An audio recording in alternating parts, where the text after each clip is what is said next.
ನಮಸ್ಕಾರ ಗೌರಿ ಅಮ್ಮ, ನನ್ನ ಹೆಸರು ರಮ್ಯಾ. ನನಗೆ ಸನ್ ಅಲರ್ಜಿ ಇದೆ. ಬಿಸಿಲಿಗೆ 10 ನಿಮಿಷ ಹೋದರೂ ಕೂಡ ಬಾಡಿ ರೆಡ್ ಆಗಿ ಇಚ್ಚಿಂಗ್ ಸ್ಟಾರ್ಟ್ ಆಗುತ್ತೆ. ಇದಕ್ಕೆ ಏನಾದರೂ ಪರಿಹಾರ ಇದ್ದರೆ ದಯವಿಟ್ಟು ತಿಳಿಸಿ. ಮುಂದೆ ಇದು ತಾನಾಗೆ ಹೋಗೋ ಚಾನ್ಸ್ ಇದೆಯಾ? ನನಗೆ ಇದು 18 ವರ್ಷ ಇದ್ದಾಗ ಸ್ಟಾರ್ಟ್ ಆಗಿದ್ದು, ಇವಾಗ ನನಗೆ 27 ವರ್ಷ.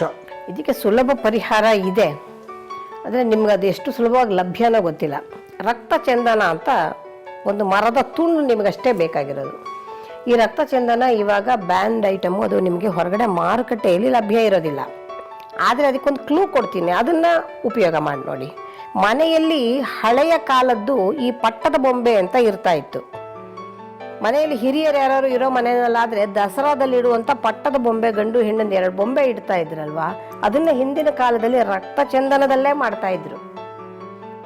ಇದೇನಾದ್ರು ನಿಮ್ಮ ಮನೇಲಿ ಇದ್ರೆ ಪತ್ತೆ ಹಚ್ಕೊಳ್ಳಿ. ಮಾರುಕಟ್ಟೆಯಲ್ಲಿ ಲಭ್ಯ ಇಲ್ಲ, ಸಿಕ್ಕೋದು ಇಲ್ಲ, ಮತ್ತೆ ಸಿಕ್ಕಿದ್ರು ಕೂಡ ಅದು ಒರಿಜಿನಲ್ ಇರೋದಿಲ್ಲ. ಅದರಿಂದ ಕೊಂಡ್ಕೊಳ್ಳೋಕ್ಕೆ ಹೋಗಬೇಡಿ. ಯಾರ ಮನೆಯಲ್ಲಾದ್ರು ಇಸ್ಕೊಳ್ಳಿ. ಅಥವಾ ಈ ಥರ ಬೊಂಬೆ ಇದ್ದರೆ ಅದರ ತಳಭಾಗವನ್ನು ಸ್ವಲ್ಪ ಹಸಿ ಹಾಲಿನಲ್ಲಿ ಹಾಕಿ ತೇಯಬೇಕು. ಗಂಧವನ್ನು ತೇಯಿದ್ರೆ ಕೆಂಪು ಗಂಧ ಬರುತ್ತೆ. ಆ ಗಂಧವನ್ನು ಮೈಗೆ ಲೇಪನವನ್ನು ಮಾಡ್ಕೊಳ್ತಾ ಬನ್ನಿ. ಚರ್ಮಕ್ಕೆ ಸಂಬಂಧಪಟ್ಟಂತೆ ಯಾವುದೇ ರೀತಿಯ ರ್ಯಾಷಸ್ಸು, ಸನ್ಟ್ಯಾನು, ಯಾವುದೇ ಇದ್ರೂ ಹೋಗಿಸೋಂಥ ಶಕ್ತಿ ಅದಕ್ಕಿದೆ. ಅದ್ಭುತವಾದದ್ದು ಚರ್ಮದ ವಿಚಾರದಲ್ಲಿ. ಹೊಟ್ಟೆಗೆ ತೊಗೊಂಡ್ರು ಕೂಡ ಸಹಾಯ ಆಗುತ್ತೆ, ಮೇಲೆ ಲೇಪನ ಮಾಡಿಕೊಂಡ್ರು ಕೂಡ ಸಹಾಯ ಆಗುತ್ತೆ. ಅದು ಸಿಕ್ಕಿದ್ರೆ ಪ್ರಯತ್ನ.